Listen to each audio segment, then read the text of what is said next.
uniform for non-teaching personnel under the approved annual budget for calendar year 2025. Okay po, sir.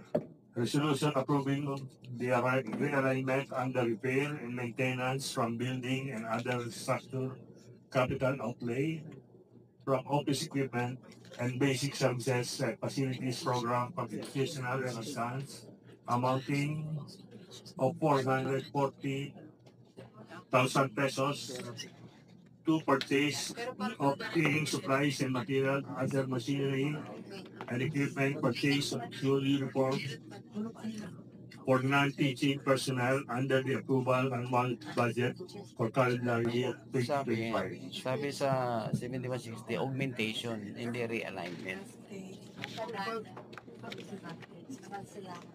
Discussion. Discussion na. Kayo po yung treasurer. Yes, sir. Oh, sige po. Nakailang alignment ka na ba? Dalawa lang po. Mula nung naupo kayo. Yes, sir. So, alignment palagi ang ginagamit nyo. Yes, sir. Resolution, alignment. Budget din po. What is the proper wording, sir? Hindi. Sabi nyo po, pangalawa na yun, matagal na kayong treasurer. Yes. So, nakailang realignment na kayo. Dalawa lang po. So, yung unang realignment, anong ginamit nyo? Resolution o ordinansa? Resolution din po yun. Resolution. Dinaan nyo po dito sa committee? Yes. Yes, sir. Kailan po? Takal na yun.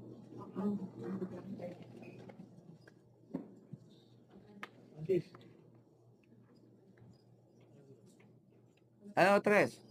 Ikaw nakakalam dito dahil ikaw treasurer.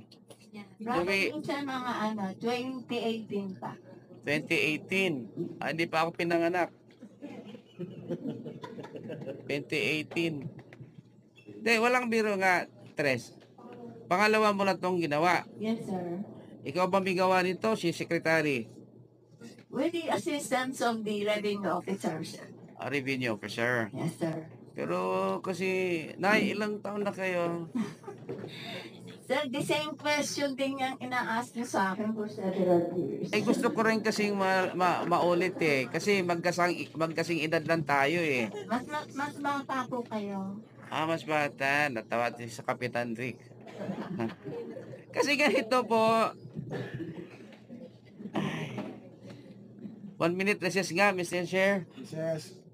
Gusto namin kitang tulungan. Matapos lang ito, realignment. Wala po realignment. Augmentation po ang pinag-usapan. Treasurer. Wala namang nakalagay doon sa batas na realignment. Bawal po realignment. Augmentation, dagdagan, daktak, hindi transfer. Realignment, kundi augmentation. O kaya nga tinanong kita kanina. Sabi mo, nakadalawa ka na. Alignment po, sir, yun ginawa namin. Di sige. Nakaresist naman, di ba? Nakaresist naman. Patayin ko muna.